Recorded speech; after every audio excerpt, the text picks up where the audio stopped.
AJSU party जिंदाबाद, AJSU party जिंदाबाद। बहुत बहुत धन्यवाद, बहुत बहुत आभार आप सभी का, धन्यवाद।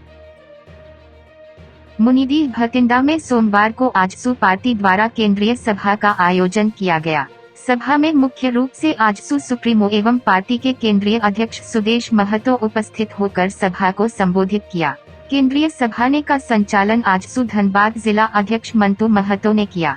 भटिंडा पहुंचने पर सुदेश महतो ने विनोद बिहारी महतो की प्रतिमा पर फूल माला चढ़ाकर उन्हें नमन किया। मंच पर आजसू सुप्रीमो को फूल गुच्छा व फूल का बड़ा माला पहनाकर स्वागत किया।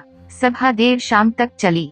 सभा में हजारीबाग संसदीय सीट से जेबीकेएसएस प्रत्याशी रह चुके संजय मेहता ने अपने दर्जनों समर्थकों के साथ सभा में आजसू का दामन थामा।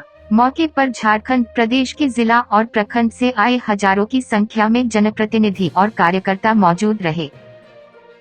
केंद्रीय सभा क्या कुछ कहिएगा? देखो, आज पार्टी का एक वार्षिक कार्यक्रम था जो हम लोग हर जनवरी महीना में करते हैं, जिसमें पार्टी के ब्लॉक तक के पदाधिकारी, ब्लॉक अध्यक्ष से ऊपर के पदाधिकारी एक साथ सामूहिक रूप से एक जगह आते हैं, राज्य भर के कार्यक्रमों पर चर्चा करते हैं। इस बार भी कम करने का अवसर मिला विनोद बाबू की इस धरती में और एक ऐतिहासिक जगह पर आज आने का मौका मिला है। मैं पार्टी के लिए अभी वर्तमान समय में जो हमने स्पष्ट रूप से कहा कि हमारा दायित्व एक विपक्ष के रूप में बड़ा हो गया है, क्योंकि 5 साल से विपक्ष के रूप में जो बातें चली हैं वो मूल बातों का एक घोर अभाव रहा है और एक भटकाऊ की बातें काफ़ी चली है। नए राज्य के अंदर राज्य की आवश्यकता पर हम लोग फोकस करेंगे। जहां संगठन का काम नीचे गांव स्तर पर करेंगे, वहीं पर राज्य में कोई क्षेत्र के कोई ऐसा विवाद, कोई ऐसा विषय जो अपेक्षित सरकार से हो, जिनको न्याय पाना हो, ऐसा कोई भी स्वर को हम लोग नेतृत्व देने का काम करेंगे। ये तैयारी हमारा है। प्रदेश भर में हम भ्रमण भी करेंगे और राज्य को जिसके लिए राज्य बना, जिस आवश्यकता की पूर्ति के लिए इस राज्य की लड़ाई, इतनी लंबी लड़ाई लड़ी गई, उन बुनियादी विषय को पुनर्स्थापित करते हुए भविष्य में इस राज्य के जो आर्थिक आधार हैं उन्हें सुरक्षित रखते हुए हम लोगों के आम जीवन को परिवर्तन कैसे करें, इसकी तैयारी हमारी रही। संजय मेहता, दीपक महतो जैसे लोग भी आए हैं, क्या कुछ कहिएगा? मैं संजय जी का और उनकी पूरी टीम का, चूंकि वो एक संगठन जेबीकेएसएस के संगठन के उन्होंने रजिस्टर्ड किया, पार्टी बनाया उस दिन हमसे, मैं उनका हार्दिक स्वागत करता हूं, उनकी टीम का हार्दिक स्वागत करता हूं। वो मेरे साथ पहले भी थे, उनकी पूरी टीम आज साथ में आई है, तो मुझे लगता है कि ये नवीन सोच, नई ऊर्जा निश्चित रूप से प्रदेश को, राजनीति को एक नई दिशा देगी। 1 महीने का बात कर रहे थे मांडू विधायक, 1 महीने खुला छोड़ दिया जाए आंसुओं को, क्या कुछ कहिएगा? वो आक्रामक जो तेवर पार्टी का था, जो आंदोलन के समय में था, बिल्कुल हर चीज का परिणाम खुद सड़क पे उतर कर खुद परिणाम लेने की वो अवसर हमसे मांग रहे हैं। लेकिन हम एक राजनीतिक दायित्व वाले लोग हैं और राजनीतिक दायित्व के आधार पर हम काम करते हैं। मुझे पता है कि कैसे चीज़ों का सम्मान करते हुए हमें आगे जाना चाहिए। मेरे नेता निश्चित रूप से उस तेवर के हैं।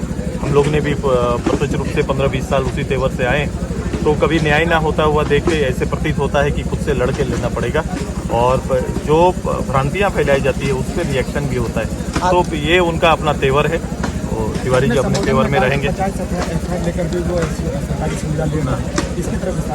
देखो, किसी ने आप देखोगे सरकार के ऊपर, सरकार के कई लोग ऐसे हैं, कई लोग आपको ऐसे लोग मिलेंगे जिनको सरकारी संरक्षण प्राप्त है, सरकारी संरक्षण में लोग जी रहे हैं, काम कर रहे हैं। उनको देखने के लिए कभी कोई थाना नहीं जाता, उनके लिए कोई थाना कभी जाकर उनसे ये नहीं पूछता है कि आपके ऊपर इतना एफआईआर है, ये एफआईआर पहले कंप्लीट करिए, पहले बेल लीजिए, उसके बाद आइए, उसके बाद काम करिए। लेकिन एक साधारण अपना जमीन देकर, अपना जमीन पर जो काम करने वाला अपने जमीन पर अगर कोयला उगाई हो रही है, उसमें नौकरी की मांग अगर करने जा रहा है, अपने लिए न्याय की मांग कर रहा है, तो उसके घर तुरंत से सिपाही पहुंचते हैं और उसको घर से बेदखल कर देते हैं। ये कहाँ का न्याय है? इस न्याय भी प्रश्न ये है, इस न्याय पर मेरा प्रश्न है और इसी प्रश्न को मैंने आगे बढ़ाया। हिलटॉप वाली घटना किस रूप में देखते हैं? हिलटॉप पे जो घटना, कंपनी जो अपनी मनमानी जो कर रहे हैं, उसको लेकर क्या कहेंगे? ये तो मैं आउटसोर्सिंग कंपनी, क्योंकि जो साहस दिखाए इसलिए ये चीज दिखा। गांव के लोग अपनी मांग को लेकर सामने खड़े हुए हैं, बदले में उन्हें गोली मिली, लाठी मिली, जेल मिला, ये तो वरदान मिल गया जो मिलना है। लेकिन साहसिक कदम के लिए उनको धन्यवाद हम देंगे कि उन्होंने अपने जमीन से खुद को बेदखल करने के लिए, ये बिरसा की धरती है भाई साहब। अंग्रेजों के खिलाफ में बिरसा ने ऐसे ही लोगों को संगठित किया था इस माटी के लिए। सिद्धू कानू ने इसी माटी के लिए छाती में तीर गोली खाई थी। और अगर ये परंपरा का ये क्षेत्र है तो उस परंपरा के अनुयायी आज भी जिंदा है, ये साबित यहाँ के लोगों ने किया। सरकारी अधिकारियों, पुलिस के बारे में क्या कुछ कहिए? मैं शासन के लोगों को पक्षपात नहीं करना चाहिए। शासन में लॉ एंड ऑर्डर सुरक्षित रहे, उसकी पहल करनी चाहिए। ये उम्मीद करेंगे हम शासन के लोगों से। विनोद बाबू की धरती से क्या कुछ आह्वान कीजिएगा इस राज्य से? मैं अपने कैडर को जनता से जुड़ने का आह्वान करता हूं कि हमेशा कनेक्शन में रहे, उनके साथ जुड़े रहे। और इस राज्य में अवसर की कमी नहीं है, ये राज्य रोज अवसर देने का काम करेगा। कोई अवसर ना छूटे, जनता का संवाद गांव में रहे, जनता का सपना गांव तक निहित ना हो, उसके सपनों को आगे ले जाने की तैयारी हमसे मिलती है।